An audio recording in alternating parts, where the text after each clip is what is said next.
Buenas tardes, ¿cómo andan? Bienvenidos y bienvenidas a la edición central en viernes de MBD Noticias. Como siempre en la pantalla de TV Ciudad y hoy con Mariana Abreu en la co-conducción. ¿Cómo andás, Mari? Muy bien, Martín, ¿vos? Todo bien, por suerte. Bueno, buenas tardes para ti y para todos. El saludo a Natalia, que vuelve con nosotros el lunes. Mientras tanto, tenemos mucha información para compartir en este viernes. Sí, el tema de este día es el mismo que ayer se destacaba.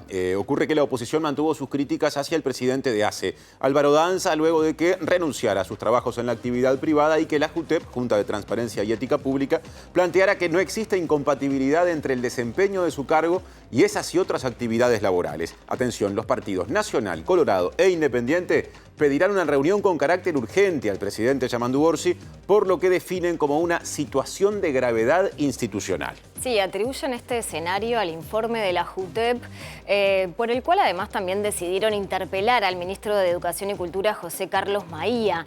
En respuesta a la ministra de Salud Pública, Cristina Lustenberg, expresó su confianza al informe de la Junta y dijo que este emitió fue claro, mientras que el diputado Frente Amplista Alejandro Zavala consideró caprichoso que la oposición mantenga la interpelación a Lustenberg, que ya estaba fijada y será el 24 de noviembre.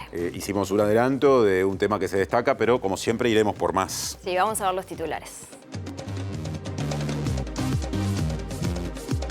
El juicio oral al futbolista de Peñarol, Diego García, acusado de abuso sexual con acceso carnal, se cerró este miércoles. Se estima que el 25 de noviembre el juez dará un veredicto. El fiscal pidió una pena de 8 años de cárcel. La empresa Paicueros de Paysandú anunció el despido de 44 trabajadores y confirmó que los 90 restantes, de un total de 134 empleados cuyo seguro de paro ya venció o vencerá en diciembre, recibirán una extensión del subsidio por desempleo.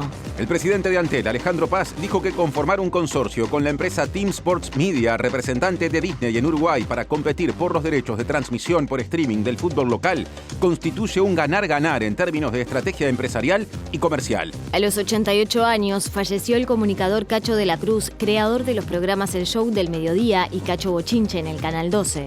En su columna cultural, Nacho Vázquez nos contará acerca de los ganadores y las ganadoras de los premios Graffiti 2025 y presentará un avance de Quinografía, un documental sobre la vida y obra de Quino, el creador de Mafalda. El nuevo presidente de Bolivia, Rodrigo Paz, asumirá este sábado en una ceremonia en el Parlamento a la que asistirán varios presidentes de la región, entre ellos Yamandu Orsi, quien viajó este viernes.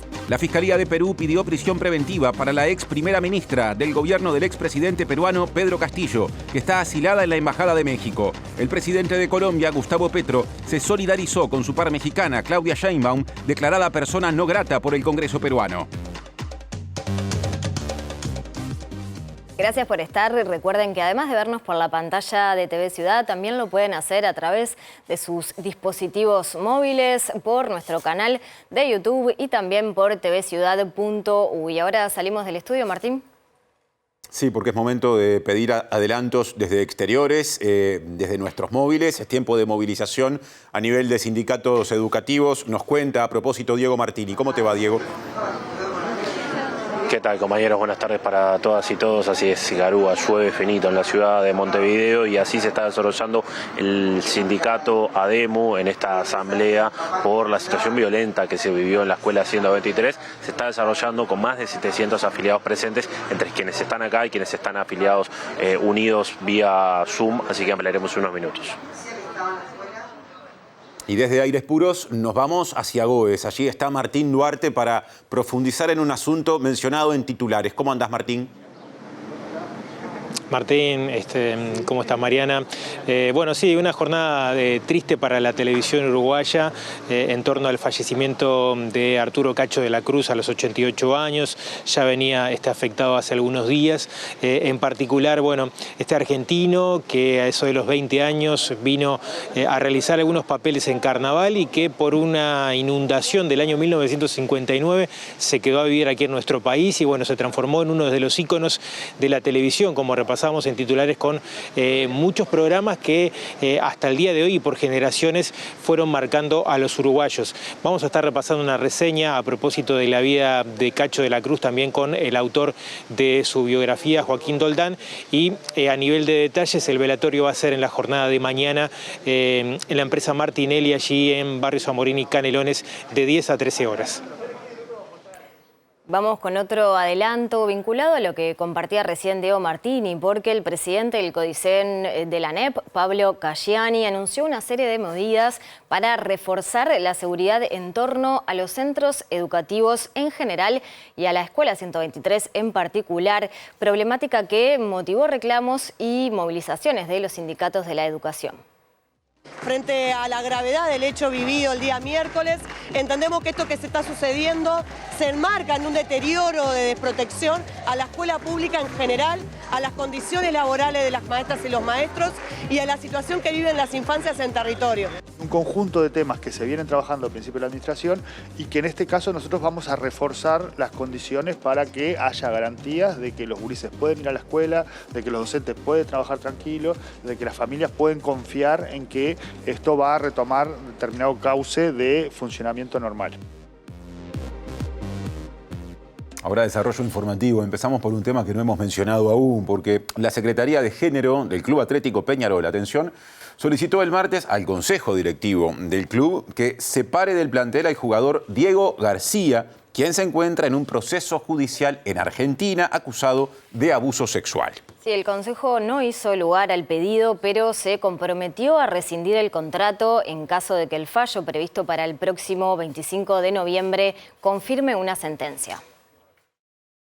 Las cláusulas del contrato firmado por Peñarol para la temporada 2025 estableció un punto especial de rescisión de contrato en el caso de hacerse efectiva una condena por la causa abierta en la justicia argentina desde el 2021, cuando Diego García jugaba en Estudiantes de La Plata.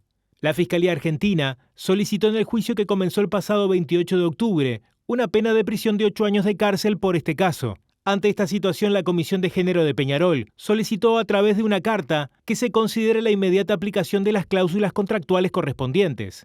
También adjudica que la exposición pública del caso y la participación del involucrado en instancias deportivas constituyen una falta de sensibilidad por parte del club. Según pudo saber MB Noticias, la directiva de Peñarol se comprometió a rescindir inmediatamente el contrato si se comprueba su culpabilidad en primera instancia y solicitó evitar declaraciones públicas de compañeros del club que minimicen la causa. También la Comisión de Género de Peñarol aclaró que nunca estuvo de acuerdo con esta contratación. El abogado de la víctima, Marcelo Peña, solicitó una pena de 10 años de prisión con cumplimiento efectivo, hecho que finalmente se conocerá con el fallo el próximo 25 de noviembre. Y vamos con el tema de portada porque la oposición pedirá una reunión con carácter grave y urgente al presidente Yamandú Orsi por lo que definió como situación de gravedad institucional derivada del informe de la JUTEP sobre el presidente de ACE, Álvaro Danza. Y además de mantener la decisión de interpelar por la situación de Danza a la ministra de Salud Pública, Cristina Lustenberg, decisión que ya estaba tomada, estas mismas fuerzas opositoras decidieron ir por otra interpelación, en este caso al ministro de Educación y Cultura, José Carlos Maía, porque la JUTEP se relaciona justamente con el Parlamento a través de ese ministerio. Entendemos que hay de parte del gobierno un desprecio a la Constitución y a los límites que la Constitución le impone a los jerarcas de gobierno en la decisión, por ejemplo, de personas que están inhabilitadas por la Constitución para ocupar esos cargos. Y que esto es responsabilidad del primer mandatario, del presidente de la República, no solo de la ministra de Salud Pública, sino del propio presidente. Este no es el primer episodio, no va a ser el último, y no encontramos de parte del gobierno un músculo republicano que lo haga tomar la decisión que tiene que tomar, y es decir, si hay sospechas que desde nuestro punto de vista es convicción de que el doctor Danza ha estado hasta ahora violando la Constitución, debe cesarlo en el cargo. La coalición definió también interpelar al ministro de Educación y Cultura, José Carlos Maía, por ser responsable político de la Junta de Transparencia y Ética. A su vez, solicitarán una reunión con el presidente Yamandú Orsi. Porque ahí está demostrado la falta de garantías que brinda la JUTEP. La JUTEP no está hecha para analizar los votos del Senado, sino para analizar objetivamente si hay una violación a la ética y a la transparencia pública. La sala de abogados de la JUTEP le dice a la JUTEP que había incompatibilidad flagrante con la Constitución de la República en lo que estaba haciendo el doctor Danza. Y por criterios políticos partidarios, la mayoría de la JUTEP decide no seguir esa recomendación, actuando con falta de transparencia y con falta de ética. Y por lo tanto, los argumentos que busque la mayoría de la JUTEP para tratar de excusar su falta de apego a la ley no pueden ser considerados. A todo esto, el diputado Frente Amplista Alejandro Zabala consideró que es un capricho que se mantenga la decisión de interpelar a Lustenberg por la situación de Danza, teniendo en cuenta que el presidente de ACE renunció a sus trabajos en prestadoras de salud privadas. Zabala consideró que el fallo de la JUTEP fue claro respecto a la situación de Danza. Parece un poco caprichosa, ¿no? Si la preocupación era que Danza trabajara para los prestadores privados y ahora, después de que se expresó la JUTEP y los absolvió de la acusación que se le hacía, renuncia a sus trabajos en los prestadores privados y aún así quieren interpelar a la ministra, cuando el objeto de la interpelación era justamente el artículo 200 de la Constitución, parece un poco caprichoso. Hablan de cierta contradicción de la ministra, que durante mucho tiempo dijo que no estaba incurriendo en ningún error Danza, y sin embargo ayer la ministra dice que ella misma es la que le pide que se enfoque 100% en las funciones de ACE. ¿Qué responde al respecto? Es que no ocurrió ningún error, por eso el fallo de la JUTEP es tan claro.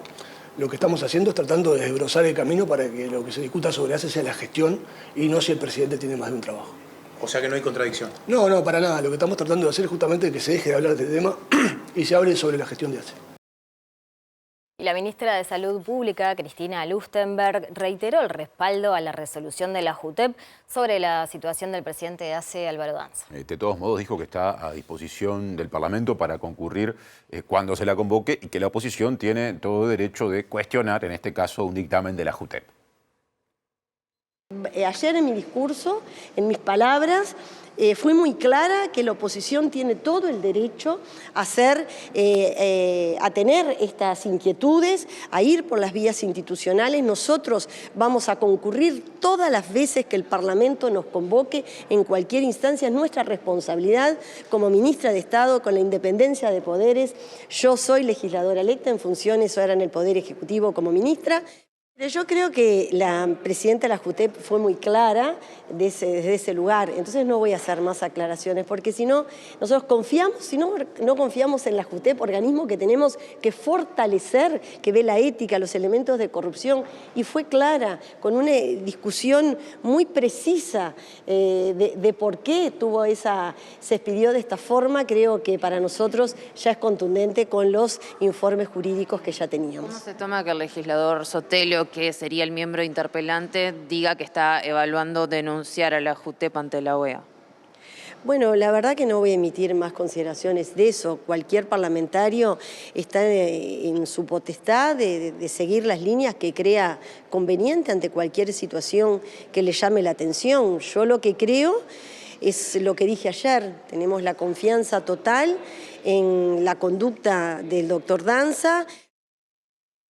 Cambiamos de asunto. Les contamos que una delegación de la Confederación de Organizaciones de Funcionarios del Estado pidió ante la Comisión de Presupuestos integrada con Hacienda del Senado que se modifiquen algunos artículos del proyecto de ley de presupuesto, tal cual fueron aprobados durante el tratamiento de esta iniciativa en la Cámara de Representantes. Sí, José Lorenzo López, secretario general de COFE, dijo que la asignación presupuestal no contempla la plataforma programática del gobierno y que los incrementos son insuficientes ante las necesidades.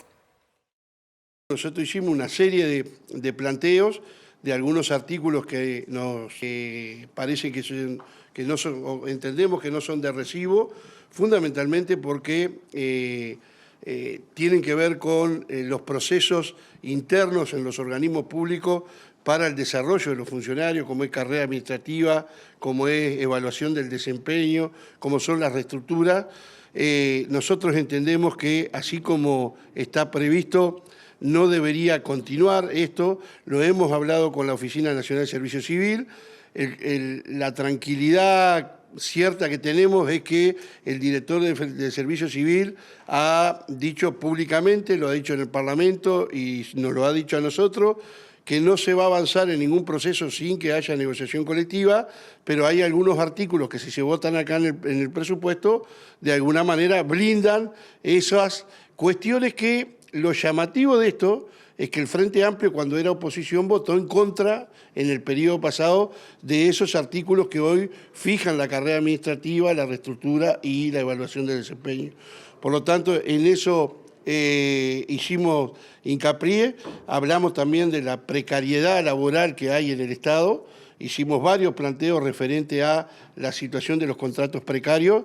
Entendemos que en la ley de presupuesto o las futuras rendiciones de cuentas tienen que avanzar en la posibilidad de regularizar una cantidad de contratos que en definitiva cumplen la función de un trabajador del Estado, de un funcionario público, pero en realidad tienen otro tipo de contrato que de alguna manera genera inestabilidad.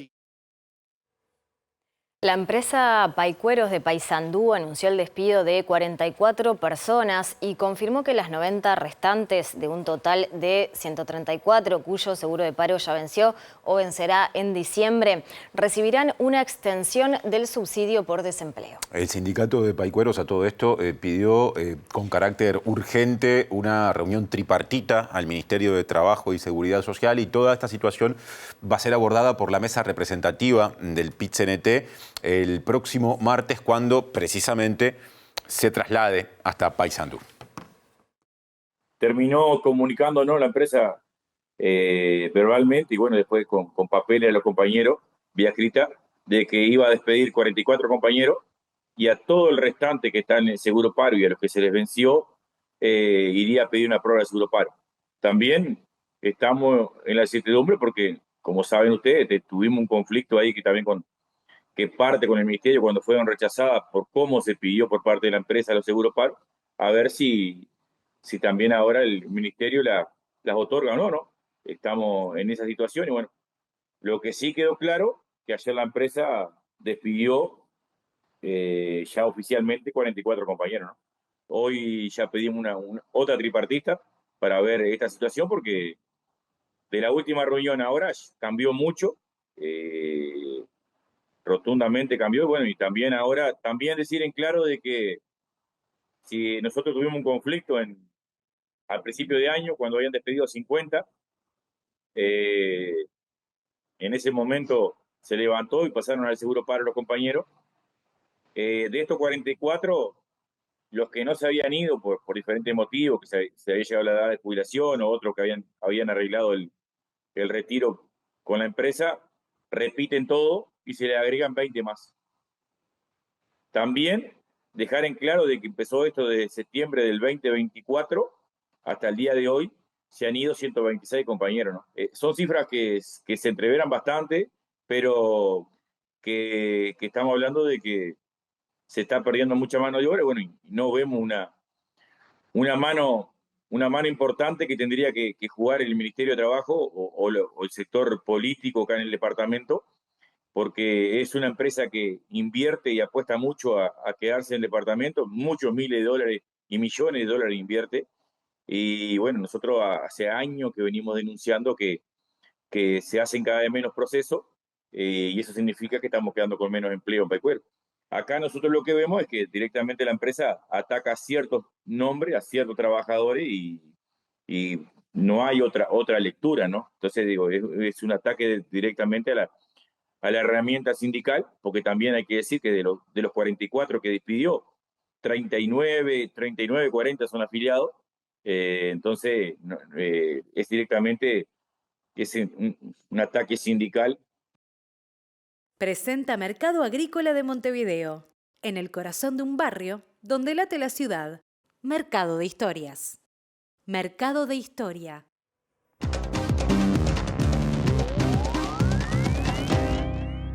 ¿Qué tal? Buenas tardes. Abrimos el capítulo internacional y nos enfocamos en la región, que está muy activa por distintos motivos que ya vamos a ver. Empecemos por el primero. Mañana asume el nuevo presidente de Bolivia, Rodrigo Paz. Hoy llegó el presidente uruguayo Yamandú Orsi para participar precisamente junto a otros mandatarios, sobre todo latinoamericanos, que van a estar presentes en la asunción de paz que se va a realizar mañana en el Congreso boliviano. Todo esto en medio de gran expectativa, no solamente por la situación de crisis política y económica, política que vive Bolivia. Además, después de 20 años, el movimiento al socialismo se retira del gobierno y eso abre no solo muchas expectativas, sino muchas interrogantes. Por ejemplo, ¿cómo van a ser las relaciones de Bolivia con Estados Unidos? Por lo visto, muy estrechas a partir de lo que ha sido la visita del nuevo presidente la semana pasada a Washington para reunirse no solo con las autoridades del gobierno de Estados Unidos, sino también con organismos económicos internacionales. Esto además se da en un contexto muy especial. Ayer salió en libertad la expresidenta de facto Jeanine Áñez luego de una decisión de la justicia y estará también presente en la asunción del nuevo presidente boliviano. Luego de su triunfo de hace 3 semanas, el centroderechista Rodrigo Paz asumirá este sábado la presidencia de Bolivia después de 20 años de gobierno del movimiento al socialismo y con una serie de importantes desafíos por delante, como la crisis política que vive el país, la falta de combustibles y la inflación, entre otros problemas. La ceremonia de toma de juramento del nuevo mandatario se realizará este sábado en la sesión inaugural de la Asamblea Legislativa Plurinacional en la ciudad de La Paz y además del presidente uruguayo Yamandú Orsi, estarán presentes, entre otros, los presidentes de Argentina, Javier Milei, de Chile, Gabriel Boric, de Ecuador, Daniel Noboa, de Paraguay, Santiago Peña y el subsecretario de Estado, Christopher Landó, en representación de Estados Unidos. El Ministerio de Relaciones Exteriores boliviano informó que 52 delegaciones internacionales confirmaron su participación en el evento, cuyos representantes tenían previsto llegar entre hoy y mañana. Se acabó el secuestro, Bolivia vuelve a nacer con seguridad jurídica, empleo y dignidad para todos, prometió Rodrigo Paz este viernes en el evento Visión Bolivia 2025, organizado por la Cámara de Industria, Comercio, Servicios y Turismo de Santa Cruz, en el que invitó a invertir en el país que, dijo, se abrirá con reglas claras ante los miles de empresarios y representantes internacionales. El mandatario electo destacó asimismo el cierre de un ciclo político y económico que consideró dejó al país secuestrado y empobrecido en relación a los gobiernos del saliente Luis Arce y de Evo Morales, luego de referirse a la reapertura de relaciones con Estados Unidos, a donde viajó la semana pasada, y agradeció el respaldo de organismos multilaterales como el Banco Mundial, el Fondo Monetario Internacional, el BID y la CAF, mientras que a este último le agradeció un financiamiento de $3.100 millones.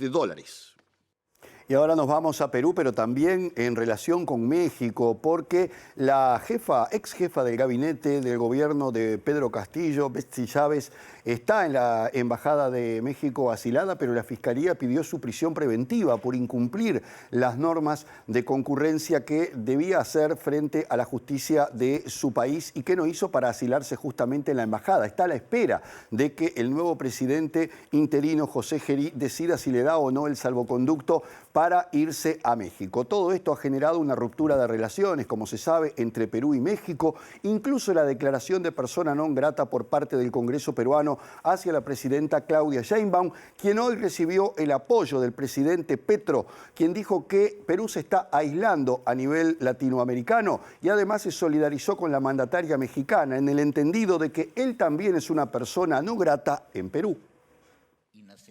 La Fiscalía de la Nación en Perú solicitó al Poder Judicial revocar la medida de comparecencia con restricciones impuesta a la ex primera ministra Betsy Chávez y dictar prisión preventiva en su contra por incumplir las reglas de conducta al no haber asistido a 3 controles biométricos obligatorios ni a 4 sesiones del juicio oral que enfrenta por el presunto delito de rebelión. Chávez permanece en la residencia de la Embajada de México en Lima luego de haber recibido un asilo político donde espera el salvoconducto correspondiente del presidente interino José Gerí para viajar al país norteamericano. El asilo a la ex jefa de gabinete del derrocado Pedro Castillo resquebrajó por completo el vínculo entre ambos países luego que Perú rompiera relaciones diplomáticas y el jueves el Congreso peruano declarara persona non grata a la mandataria mexicana Claudia Sheinbaum por su inaceptable injerencia en asuntos internos. El presidente de Colombia, Gustavo Petro, se solidarizó este viernes a través de las redes sociales con su par de México, afirmando que su gobierno era solidario con Claudia Sheinbaum y recordando que él también es considerado persona no grata en Perú.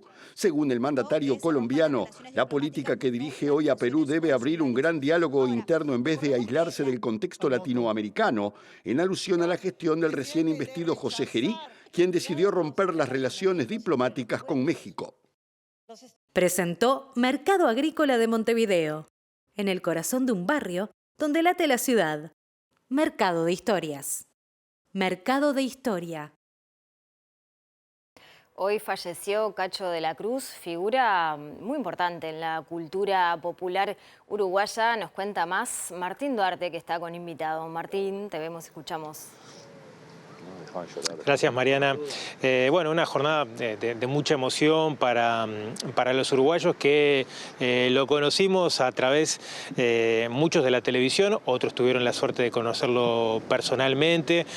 Hoy decíamos, ¿no? Llegó por una casualidad a trabajar en el carnaval y se quedó, vino por una changa y se quedó efectivo, porque fue una inundación lo que lo retiene en su momento. Él venía porque se estaba pagando muy bien en el carnaval, allá estamos hablando fines de la década del 50, y se termina quedando en nuestro país. Yo quiero contar que estuve en un par de oportunidades en Cacho Bochinche compitiendo, que para nuestra generación, quizás lo que estemos entre los 40, casi llegando a los 50, lo tenemos como uno de los programas importantes, ni que hablar, lo que fue el show de mediodía, y ese personaje que para mí también, ya nos contará Joaquín, pero que nació incluso como una parodia a los programas de Mirta Legrand, por ejemplo, esas charlas y esa mezcla de cocina que fue Chichita, que también marcó generaciones. Estamos con Joaquín Dondán, que es el autor de la biografía de Cacho de la Cruz, un libro que se editó en el año 2022 y que me imagino que, como estas historias, habrá una cantidad, Joaquín, ¿no? Sí, de hecho tiene mucho vínculo con Carnaval. Chichita nace en realidad, era dos cosas que le pasó a él. Una vez escuchó a alguien decir, le trajeron un regalo y en vez de decir, cuando vos regalás algo, decir, eso es una pavadita, la persona que recibió el regalo dijo, ay, gracias por la pavadita que me trajo. Entonces le pareció, eso fue uno de los chispazos. Y después que hacemos una parodia de las cocineras de moda, que eran Cordon Bleu, Goris Alberri y Cristina Scheck. Y entonces lo hacían Trota, Pendota y él. Hacían esas tres cocineras. Y esa cocinera era Chichita. Y esa fue la evolución. Después apareció lo de Mirta, pero en realidad, claro, nunca fue una imitación de Mirta Legrand. Eso era como otro personaje. Lo que sí parodiaban era el almuerzo, ¿no? A mí siempre me llamó la atención la capacidad que tenía para estar cocinando, sí, y estar o metiendo chivo, porque uno siempre dice, claro, era un gran vendedor, ¿no? A nivel de lo que pasaba en cámara, pero bueno, cómo articular también mientras cocinaba y estar pendiente del programa. A mí me da gracia aparte porque todo el mundo era como una crítica que le trataban de tirar, de que él era un gran vendedor, y él era una cosa de lo cual estaba orgulloso, de que era un gran vendedor, que era lo que él entendía que sostenía y le dio trabajo a tanta gente gracias a lo buen vendedor que era, ¿no? Y él en realidad lo que sabía era cortar muy rápido, su habilidad en la cocina era medio que esa, no era que cocinaba mucho y muy bien, sino que sabía cortar rapidísimo con los cuchillos esos que le encantaba usar. El Cacho es un tipo irrepetible y me parece que creo que le hubiera gustado ver todo el amor que está recibiendo en las redes y todo este reconocimiento, y nada, que en cierta forma alivie, si es que es posible, el dolor de la familia y los amigos que lo vamos a extrañar tanto, ¿no? Yo hablaba fue precursor en muchos programas, ni que hablar lo que significó el show del mediodía para los uruguayos. Hoy uno ingresa en YouTube y ve el nivel de producción que tenían las telecachadas, por ejemplo, que los más veteranos seguramente se estarán acordando, desde Batman y Robin, pero había muchos personajes que en esa dupla con Trota funcionaban muy bien. Y totalmente artesanal, ¿no? Todas esas escenografías artesanales, nos decían, bueno, tenemos que hacer esto, o ir hasta Cabo Polonio para el desierto de Kung Fu, o los enanitos del Blancanieves, donde él le tenía que hablar a la nada, y después se insertaban a cada uno de los enanitos. O sea, y a mí una cosa que me fascina, y que ojalá los medios aprendieran de eso, ahora que inclusive hay más medios, y sería hasta más fácil realmente hacerlo, ellos no le tenían miedo a nada, ellos producían una idea, tiraban la idea, la ejecutaban, y de repente, si la idea prosperaba, terminaba siendo Cacho Bochinche, un programa de 40 años. Y si no prosperaba, capaz que no lo hacían más, pero tiene mil programas que funcionaron 1 año, 2 años solo, y programas de medianoche que hubieran estado buenos, que yo creo que hasta capaz que hoy funcionarían. Tiene ideas maravillosas, tienen orquestas con instrumentos raros, antes del Lelutier, y bueno, y sin embargo después cuajó el Lelutier. O sea, esa me parecía admirable esa capacidad de producción artística que parecía interminable y esa valentía que había en ese momento en los medios de decirle que sí a todo y después ver lo que funcionaba o no funcionaba. Me parece que ahora los medios están parados en decirle que no a la gran mayoría de las ideas sin cuestionarse, suponiendo o haciendo estudios o por intuiciones que evidentemente funcionan en personas elegidas como era Cacho, nada más. Claro.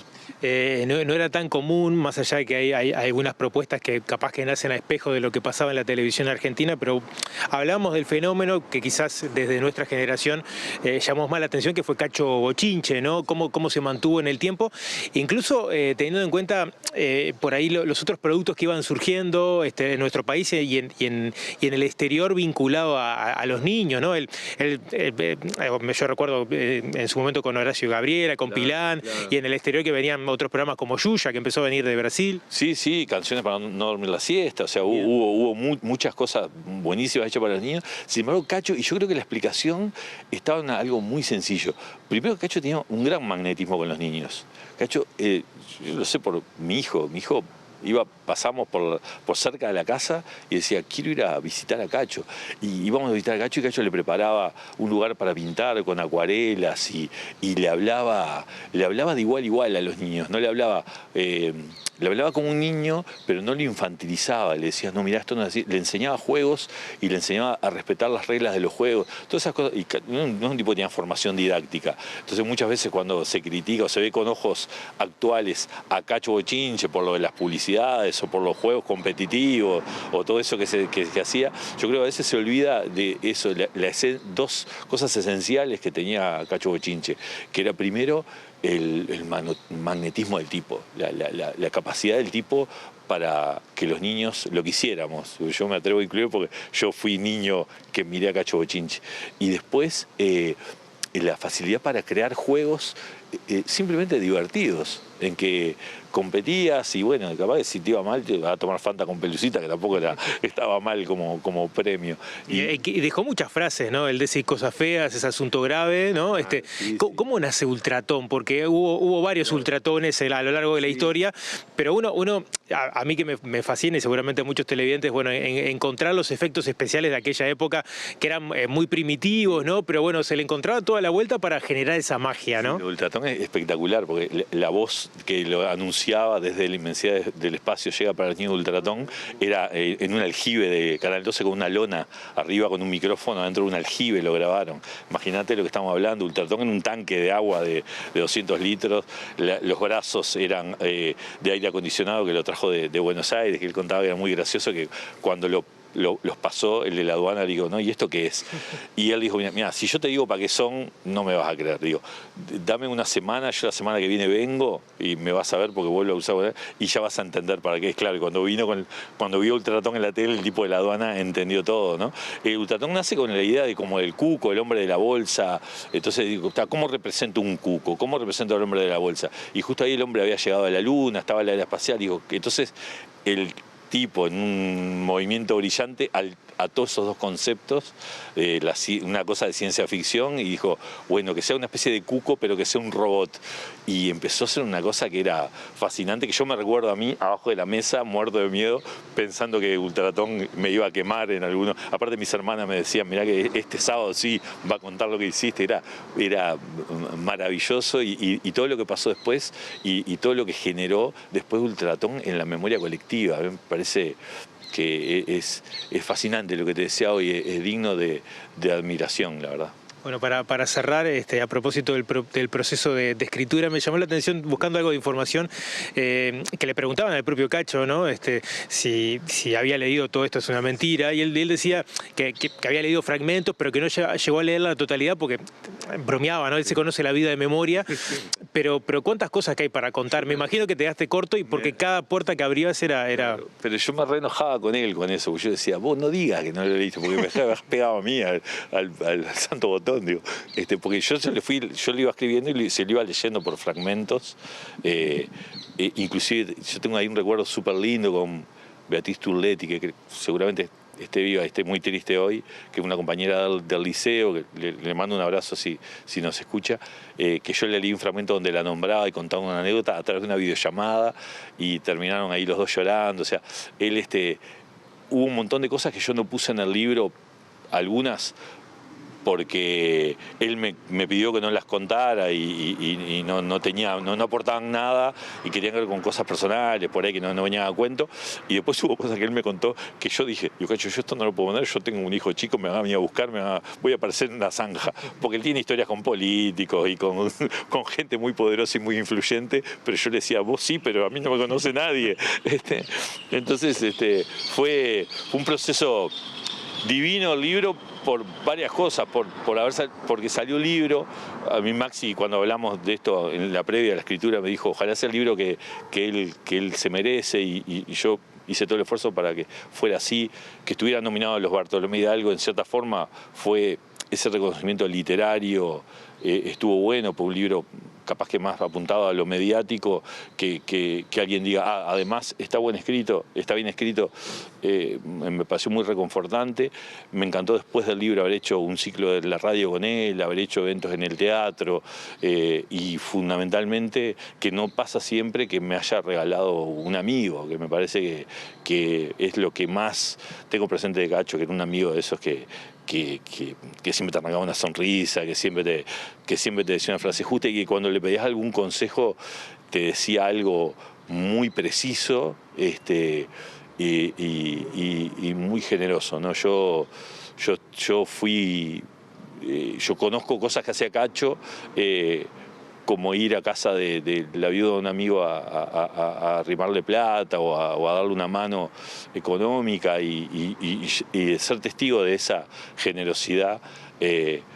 Me parece que es una dimensión que yo le decía a la gente, cuando te preguntan cómo es Cacho, ¿no? Porque uno tiene esa imagen, sobre todo el tema ese de la televisión, que es muy cruel, y la gente es muy cruel con la gente que sale en la televisión muchas veces, y yo le decía, ojalá lo conocieras como tipo, porque es un tipo bárbaro. Es muy difícil saludar yo estoy acá en mi barrio, no sé si le digo buenos días todos los días a todos los vecinos, ojalá lo haga, pero uno a veces el día a día, y sobre todo cuando tenés tantos trabajos y tantas cosas en la cabeza, a veces es muy cruel, y la gente es muy exigente con la gente que tiene tanta popularidad. Pero bueno, yo creo que hoy en cierta forma la gente está bajando esa pelota al punto tal de entender lo importante de la leyenda que hoy nace, que es Cacho de la Cruz, el señor televisión, ¿no? Joaquín, gracias por estos minutos, muy amable. Bueno, compañeros, preparamos una reseña a propósito de algunos momentos, incluso de Cacho de la Cruz en el canal, que repasa incluso algunas frases interesantes de su vida. Cerramos con esto, móvil. Arturo Cacho de la Cruz nació en Buenos Aires el 8 de mayo de 1937 y a los 20 años emigró a Uruguay en busca de oportunidades laborales y artísticas.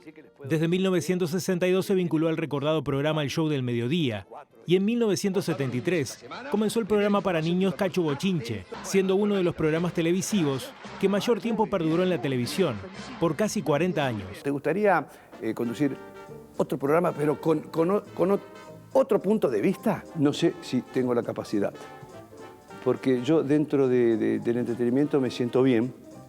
Como músico, integró el grupo Los Hot Blowers, junto a Rubén Rada y los hermanos Hugo y Osvaldo Fatoruso, y así recordaba sus inicios en la música. En Argentina, en el estudio de la secundaria, las escuelas que eran municipales tenían la obligación de, si no salvabas música, no podías egresar. Yo elegí el trombón porque era el trombón que usaban todos los payasos. Viste que todos los payasos tocan el trombón, se dejan los pantalones, se levantan. Y ahí me quedé con él. Desde el 2 de mayo de 1962, cuando Canal 2 estrenó El Show del Mediodía, Alejandro Trota se transformó en uno de sus principales compañeros de televisión y también de vida. Trota, porque fue el que en realidad me enseñó a conocer los secretos de la televisión.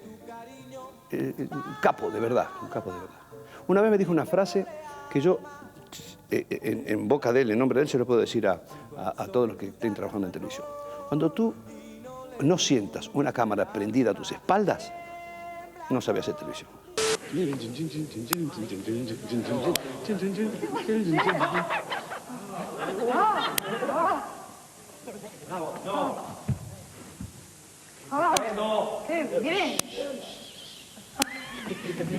Yo tengo en total dados sacados por estadística de un señor Rodolfo González, que era asistente general del Canal 12, no sé si vive, ¿no?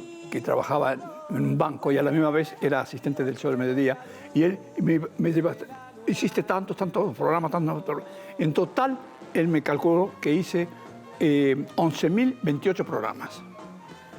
Dividirlo por 360 que tiene un año, me te da 30 y pico de años de trabajar todos los días, ¿no? Sin sábado, sin domingo, sin nada, todo. ¿No tenés una batería? Algo falta.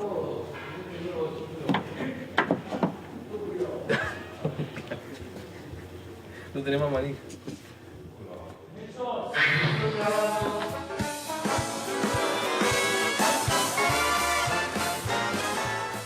Vaya un saludo grande a sus seres queridos y ya que estamos, Mari, paso un aviso. Hoy, al final del lado B, en la pantalla de TV Ciudad, se va a repetir, por lo que entendí, si no los compañeros me corregirán, ese autorreportaje, ¿no? que vimos fragmentos en este informe que preparó Martín Duarte, que es un viejo ciclo de TV Ciudad de los primeros años de este canal, en donde la misma persona se pregunta y se responde. Sí, en este caso es un autorreportaje del 2002, así que unos cuantos años y un montón de anécdotas y de reflexiones de Cacho de la Cruz para repasar ahí. Los invitamos a verlo luego. Antes vamos a una tanda y volvemos con más MBD Noticias. Muy bien. En Antel Empresas estamos del mismo lado del mostrador.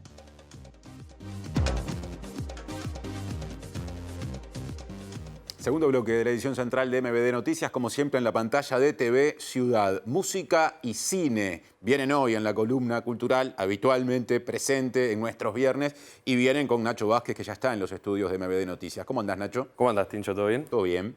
Me alegro. Bueno, como decías vos, música y cine, vamos a arrancar por el lado del cine. Arrancamos con Quinografía. Quinografía es una película sobre Joaquín Salvador Lavado, al que todos conocemos como Quino. Más conocido por Quino. El autor de Mafalda. Es una película de Donoso y Cardone, dos directores argentinos.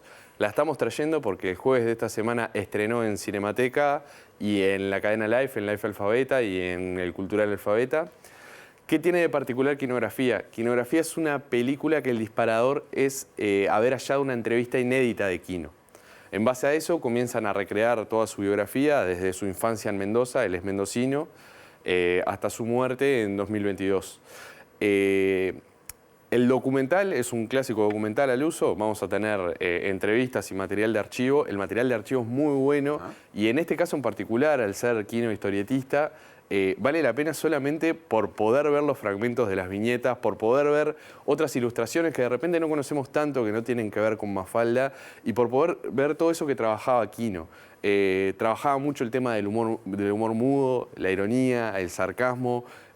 Todos esos detalles que nos va a ir revelando el documental hacen que valga la pena verlo. Como están pudiendo ver en pantalla también, hay varias personalidades que hablan sobre su vínculo, sobre su consumo. Él, a causa de la dictadura militar argentina, tuvo que vivir en España, tuvo que vivir en el exilio.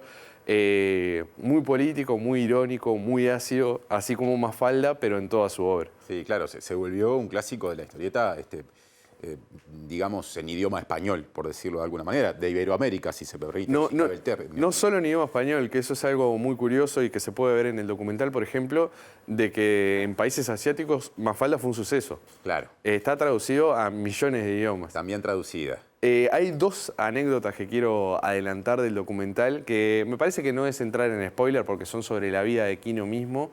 La primera de ellas es que Quino perdió a sus padres cuando tenía 15 años, a ambos. A los 18, cuando llegó a Buenos Aires, llegó con un montón de dibujos y ganas de publicar en revistas y demás. Y le dijeron que los dibujos, que las ideas estaban buenas, pero que a los dibujos le faltaba sopa. Quino, en esto de que se quedó sin padres también, convivió con su abuelo. Su abuelo tuvo una segunda pareja, una andaluza comunista a la que Quino describía como muy combativa. Y de esa andaluza comunista combativa es que surge Mafalda, un personaje al que curiosamente no le gustaba la sopa. Bueno, claro, da para analizarlo incluso desde el punto de vista psicoanalítico, y también es interesante esa conexión que reaparece con España y que refuerza su condición de alguien que trascendió fronteras, ¿no? Bueno, el franquismo es algo que lo marcó profundamente en su niñez. Él cuenta que en su casa se veía mucho la televisión y eran noticias negativas y el pesimismo sobre el mundo, que un poco eso se refleja en Mafalda y en toda su obra, que es muy crítica con todo lo bélico y todo lo político. Sí, seguramente aparte, por su condición de argentino, convivió no solo con la última y más terrible dictadura argentina que le obligó a exiliarse, sino con varias anteriores que transcurrieron mientras estaba en su juventud y adultez, capaz que primera, ¿no? La última anécdota que también me pareció interesante destacar, si lo ponen en pantalla, hay una viñeta que todos conocemos de Mafalda, que es la del palito para abollar ideologías. Después de que Quino publicó esta viñeta en plena dictadura, empapelaron Buenos Aires con una reversión en la que aparecía Manolito, aquel amigo gallego de Mafalda, en que decía, ¿ves, Mafalda? Este es el palito para que vivamos seguros. Todo eso marcó muchísimo la vida y la obra de Quino, que se puede ver en Quinografía, en Cinemateca y, como decía, en Alfabeto. Buena recomendación para el fin de semana, sin dudas. Hoy venís muy cargado de música, además. Hoy venimos muy cargados de música porque justamente ayer terminaron los premios Graffiti. ¿Por qué digo terminaron? Porque esta es su 23ª edición, pero desde 2023 se hace en 3 instancias. Se hace una inauguración y después 2 jornadas más. Este año la inauguración fue el 15 de octubre, es algo que teníamos pendiente, estábamos esperando que termine para incluirlo en la columna, que fue en el Complejo Cultural Politeama, en Canelones. Y el miércoles y el jueves de esta semana tuvimos en Montevideo, en la Sala Citarrosa, la última entrega de premios. Así como hicimos con los Bartolomé, al ser muchas categorías y demás, preparé un pequeño tape, Tincho, repasando a algunos de los ganadores de esta jornada. Si te parece, lo vemos y lo escuchamos. Vamos a verlo ahora. Se realizó la última de las 3 ceremonias de los Premios Graffiti 2025. En dicha instancia se entregaron los galardones para las categorías de Mejor Libro sobre Música Uruguaya a Diego Rocha por Uruguayan Locos, Los Comienzos del Rap en Uruguay, un exhaustivo repaso sobre la historia del género en nuestro país editado por Estuario. En el rubro audiovisual se reconoció a La Vida Empieza de Jorge Nasser, Fabián Crut, Raúl Castro y Agarrate Catalina como el mejor videoclip del año. Entre las categorías a Mejor Álbum destacaron Mejor Álbum de Música Electrónica, Relámpagos de Goro Bocher, Mejor Álbum Pop, Fe de Florencia Núñez, Mejor Álbum de Música Instrumental, Montevideano, una colaboración entre Luciano Superviel y la Orquesta Filarmónica de Montevideo, Mejor Álbum de Folclore para la sanducera Catherine Bernés, Mejor Álbum de Candombe Fusión de Julieta Rada y Mejor Álbum de Música Popular y Canción Urbana para La Canción Pide, La Canción Tiene de Diego González. También se otorgaron premios a Mejor Álbum de Hip Hop para Kanak por Cápsula, Mejor Álbum de Rock, Plata de ET y los Problems, también ganador de Mejor Álbum del Año y Banda del Año, Solista del Año masculino al cantante floridense Matías Valdés y solista femenina Florencia Núñez. La revelación del año fue Agustina Llovio como Mejor Artista Nueva, el destaque por trayectoria le fue otorgado a Chacho Ramos y la mejor canción del año en base a votación popular fue Se me olvida en Pelótica de La Nueva Escuela. Y me quedo con esa última referencia porque vas a hablar precisamente de esa canción y de esa banda. Exactamente, vamos a hablar de La Nueva Escuela, una banda de plena que genera fusiones de ritmos y demás y que fue electa por el voto popular, es la única categoría de voto popular dentro de los premios Graffiti como la canción del año. Me parecía que estaba bueno cerrar con este tema, más allá de que haya sido elegido, de que sea viernes y demás, porque la plena muchas veces es un género menospreciado que en realidad forma una gran parte de nuestra identidad cultural. Así que si te parece, Tincho, nos vamos a ir escuchando Se me olvida en Pelótica de La Nueva Escuela. Muy bien, hasta el viernes que viene, Nacho. Nos quedamos con esa última recomendación.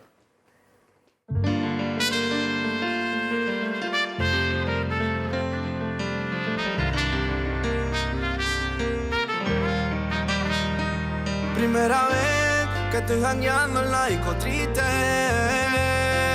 Segunda vez que bailo con otra, pero contigo en la mente. Y esta es la tercera y la última vez que te marco borracho. Y es que borracho se me olvida que ahora soy tu ex, que ya te perdí y que ahora el amor de mi vida está con el amor de su vida. Lo siento, pero se me olvida y esta ganas de ti no me ayuda. Si hubiera sabido que era la despedida, te hubiera echado 3 aquel día. La nueva escuela, mami.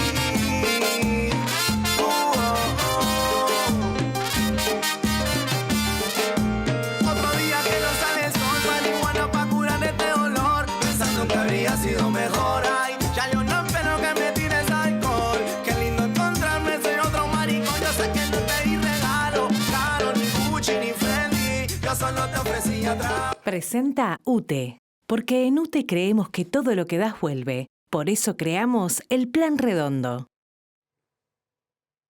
Salimos del estudio porque hay paro y también asamblea de maestras y maestros de Montevideo y allí está nuestro compañero Diego Martini. Diego, ¿qué está sucediendo por allí? Sí, así es, compañeras y compañeros. Bueno, esta asamblea que comenzó a las 4 de la tarde acá en la zona de Brazo Oriental, en lo que es la sede de Sindicato de Transporte, y acá justamente hay aproximadamente vinculadas unas 700 personas. Hay un montón de personas que están acá, hablamos que están, por lo menos en el entorno del día han llegado más de 500 y algunas que están conectadas vía Zoom. Una asamblea multitudinaria donde ahora están hablando, se pidió la palabra, cada representante tiene 2 minutos, maestras y maestras que vinieron masivamente acá tras lo que fue la manifestación en la jornada de hoy en la puerta de ANEP. Algunas de las cosas que pudimos recoger escuchando básicamente implica que maestras y maestros están molestas con la respuesta de las autoridades. Entienden que no están dadas las garantías para volver a tener clase el día lunes y que tampoco debería ser admisible la posibilidad de que el entorno de la escuela o de otras escuelas tengan a policías, porque obviamente estamos hablando de centros educativos. Entienden que también es una situación muy violenta la falta de respuesta de las autoridades para más presupuesto a la educación. Más temprano hablaron autoridades en conjunto de la educación y de seguridad por el Ministerio del Interior, habló Gabriela Valverde, y también a nivel de ANEP habló Pablo Cayani, y esto decía.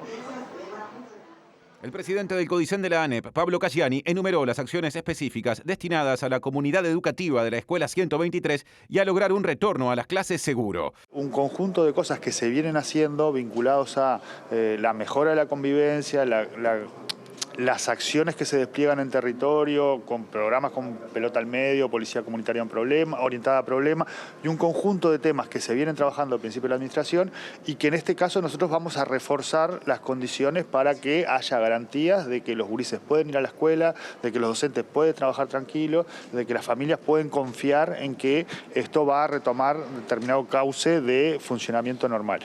Y a su vez cuestiones que la ANEP está pensando o está trabajando que tienen que ver con el equipo de escuelas disfrutables, que es un equipo técnico para trabajar con docentes, familias y estudiantes, la presencia en inspección, es decir, un conjunto de temas que permitan reparar este daño que aconteció antes de ayer. La subsecretaria del Interior, Gabriela Valverde, destacó que el programa Pelota al Medio a la Esperanza se desarrollará en el barrio de la escuela afectada y también que se evalúa reforzar la presencia policial allí, así como trabajar junto a la policía comunitaria orientada a problemas. También contó que se decidió crear un nodo, es decir, un ámbito permanente para abordar estos temas en un sentido más amplio. Integrando también a la Fiscalía General de la Nación para la resolución tanto con el CODICEN, con la Federación de Magisterio, con la Policía, Ministerio del Interior, Fiscalía y Derechos Humanos, que es importante también dentro de las unidades. Bien, también la información que brindó Alfredo Clavijo, número 2 de la Policía Nacional, tiene que ver con la identificación de quienes participaron en estos hechos de violencia, que recordemos, fue una manada que ingresó en forma de patota en esta escuela 123, conformada por mayores de edad y menores de edad, en donde había también exalumnos de esa escuela que ingresaron a pegarle a quienes estaban allí, a quienes trabajaban y a algunos maestros y maestras que fueron agredidos. La información es que se los identificó, se les tomó testimonio y ahora se esperan por directrices de la Fiscalía. Respecto a esto que decía Valverde y Pablo Cayani, no es compartido por el sindicato de ADEMU, que está reunido acá en el momento. Entienden que el programa Pelota del Medio de la Esperanza ya está integrado hace muchos años y que no es la solución a este tipo de problemas, y tampoco comparten el aumento de presencia policial. Entienden que se deben tomar otras medidas más profundas, más estandarizadas, y que es clave que aumente el presupuesto para la educación. No se descarta que el próximo lunes continúe el paro, aunque las voces de acá son que la herramienta del paro no es una herramienta tampoco muy beneficiosa para el propio sindicato, por la situación que le genera en el perjuicio económico ante lo que es el descuento justamente salarial, y porque además es una herramienta que genera también un montón de consecuencias. Lo que sí no descartan es que haya una nueva manifestación el día lunes, porque consideran que no están dadas las garantías para volver a tener clases. Continúa la asamblea por acá. Gracias, Diego, y resto del equipo. Ahora les contamos, cambiando de asunto, que está de visita en Uruguay el creador del denominado modelo Barnahus, que se orienta a atender a niñas, niños y adolescentes víctimas de violencia y abuso sexual y se aplica en más de 20 países de Europa. La presidenta del INAU, Claudia Romero, destacó que el modelo cuenta con el aval de las organizaciones de la sociedad civil que trabajan en esta problemática. Este es un modelo que además está muy traccionado y ha sido muy defendido por la sociedad civil. De hecho, nosotros estuvimos en Barcelona justamente por una invitación de la sociedad civil El Paso. Y lo que tiene de bueno una política pública cuando se empieza a gestar es que necesitamos todos involucrados, gobierno, sociedad civil, familias. Es un modelo que se replica en otros países y que estamos analizando la pertinencia de aplicarlo en Uruguay justamente por esto, porque estamos preocupados por las situaciones de violencia, porque la violencia ha escalado y además encuentra otras formas de expresión, porque los datos nos interpelan y porque no podemos demorar más en darle una atención de calidad a quienes sufren lamentablemente esta situación en sus vidas. Este modelo prevé la instalación de casas de cuidados donde las víctimas ingresen con sus familiares para alejarlos de sus agresores y puedan ser atendidos de manera integral. Las instituciones involucradas instalan sus servicios en estos centros. Bueno, ahora sí, estamos llegando al final de MBD Noticias, pero antes vamos a compartir otra información. Hay tiempo, sí, para una noticia más. La Secretaría Nacional del Deporte y el Ministerio de Salud Pública presentaron el Plan Nacional de Seguridad Acuática que esperan se apruebe durante esta legislatura. Sí, las autoridades advierten que los ahogamientos son la primera causa de muerte de niños y niñas de entre 1 y 4 años y por ello se va a estar lanzando en diciembre una campaña de prevención dirigida justamente a menores.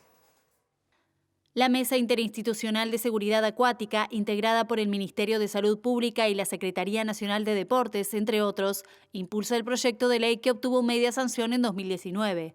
Busca alcanzar una normativa nacional que brinde el respaldo necesario para llevar a cabo medidas que prevengan el ahogamiento. Es un proyecto que propone articular diferentes acciones que ya se hacen y crear otras que son necesarias para la seguridad acuática, que se vinculan con la prevención, que pone foco en la investigación para crear intervenciones y un plan que esté basado en la evidencia de nuestro país. Y que lo que se plantea es no solo acciones que tienen que ver con lo educativo, sino también acciones que tienen que ver con la gestión integral de riesgos a nivel local y nacional y también con la legislación que acompañe el cumplimiento y el desarrollo del plan. El 8 de diciembre es el Día Nacional de la Prevención de Ahogamiento decretado por el Ministerio de Salud Pública y se lanza la campaña de prevención de ahogamientos 2026, que está impulsada por Secretaría Nacional del Deporte, quien promueve toda la parte creativa, y por el Ministerio de Salud Pública, con el soporte de la Mesa Interinstitucional de Seguridad Acuática. El público objetivo serán niños de 0 a 11 años, adolescentes y jóvenes particularmente varones, porque son las poblaciones más vulnerables y los mensajes van a ser específicamente dirigidos a ellos, y en el caso de infancias el mensaje va a estar dirigido particularmente a quienes cuidan. Hemos venido descendiendo las cifras de ahogamiento paulatinamente, pero lo mismo, no estamos nada conformes, nuestras tasas, porque también ha descendido nuestra población, nuestras tasas no son buenas. Siempre depende de con quién nos comparemos, pero lo importante, y por eso es un problema de salud pública, es que nadie debería. Como dice la OMS, todos podemos ahogarnos, nadie debería. Puerta de salida, ahora repasaremos el pronóstico del tiempo. Sí, les contamos que va a ir mejorando gradualmente. Mañana sábado en la mañana el cielo estará nuboso y cubierto. Precipitaciones escasas, mejorando neblinas y en la tarde-noche ya sin lluvias, el cielo estará nuboso con periodos de cubierto. En lo que respecta a las temperaturas, la máxima está prevista para 20 grados y la mínima para 12 grados. Y para el domingo, pasado mañana, 9 de noviembre, Inumet pronostica por la mañana cielo nuboso con periodos de cubierto y por la tarde y la noche algo nuboso con periodos de nuboso y con neblinas. No se pronostican lluvias para el domingo. Las temperaturas extremas proyectadas para ese día son una mínima bastante baja para esta época, de 10 grados, y una máxima algo más alta, de 23. Y estamos llegando al final de nuestro programa, Mari. Sí, nos despedimos. Quédense con Lado B y luego el autorreportaje de Cacho de la Cruz aquí en la pantalla de TV Ciudad. Durante el fin de semana, como siempre, habrá información el sábado en las redes sociales de MBD Noticias y el domingo a las 7 de la tarde estará justamente la edición que abrirá una nueva semana en vivo. Así que también queda esa invitación. Hasta la próxima. Que pasen bien. Chao, chao. Buen fin de.